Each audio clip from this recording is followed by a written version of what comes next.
Hema committee report പുറത്തു വന്നതിന് പിന്നാലെ നടന്മാരും സിനിമാ പ്രവർത്തകരുമൊക്കെ നടിമാരുടെ മുറിയിൽ കൊട്ടിവിളിച്ചിട്ടുണ്ട് എന്ന ആരോപണമാണ് പ്രധാനമായും ഉയരുന്നത്. എന്നാൽ നടിമാർ തന്റെ മുറിയിൽ വന്ന് തട്ടിയിട്ടുണ്ടെന്നും പിന്നെ എങ്ങനെയാണ് ഇംഗിതം അറിയിക്കുന്നതെന്നും ചോദിച്ചെത്തുകയാണ് കൊല്ലം തുളസി. 8 വർഷം കഴിഞ്ഞാണ് സമ്മതമില്ലാതെയാകുന്നത് എങ്ങനെയാണെന്നും കൊല്ലം തുളസി ചോദിക്കുന്നു.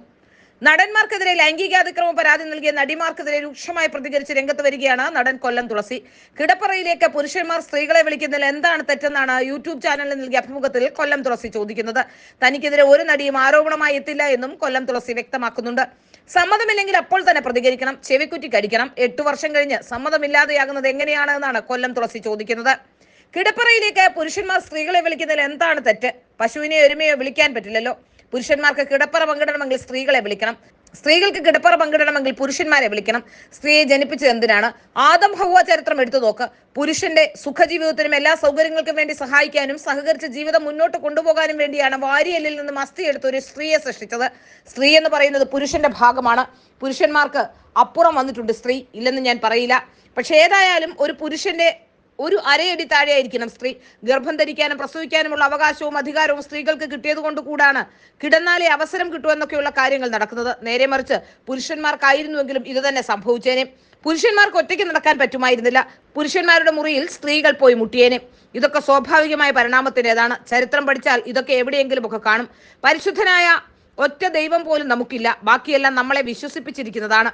ഒരു നടിയും എനിക്കെതിരെ ആരോപണം ഉന്നയിക്കും ഒന്നും പറയില്ല. ഞാൻ പേടിക്കേണ്ട കാര്യവുമില്ല. എനിക്ക് തെറ്റായ ചിന്തയില്ലാതായതാണ് എന്ന് ഞാൻ പറയുന്നില്ല. ഞങ്ങളൊക്കെ മുഖ്യധാരയിൽ നിന്ന് മാറ്റപ്പെട്ടവരാണ്. ഞങ്ങൾ ചെറിയ വില്ലൻ വേഷങ്ങളും ആന്റി ഹീറോയുമായാണ് അഭിനയിക്കുന്നത്. ഞാൻ ബലാത്സംഗ സീനൊന്നും അഭിനയിച്ചിട്ടില്ല. അത്തരം സീനിലേക്ക് വിളിച്ചവരോട് മുഖത്ത് നോക്കി പറഞ്ഞിട്ടുമുണ്ട്, ഞാൻ ബലാത്സംഗ നടനല്ല, അതുകൊണ്ട് എനിക്ക് ഇണയെ കിട്ടിയില്ല.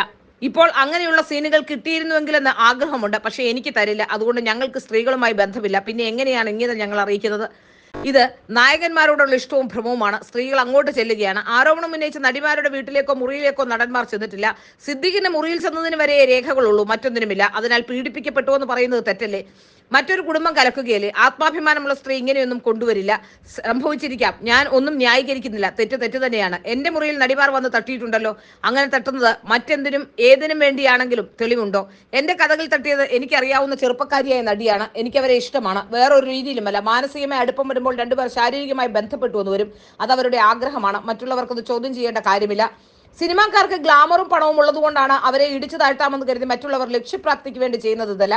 അമ്മ എന്ന സംഘടനയെ തകർക്കാനുള്ള ലക്ഷ്യത്തിന്റെ ഭാഗമാണിതെന്നും അദ്ദേഹം പറയുന്നു.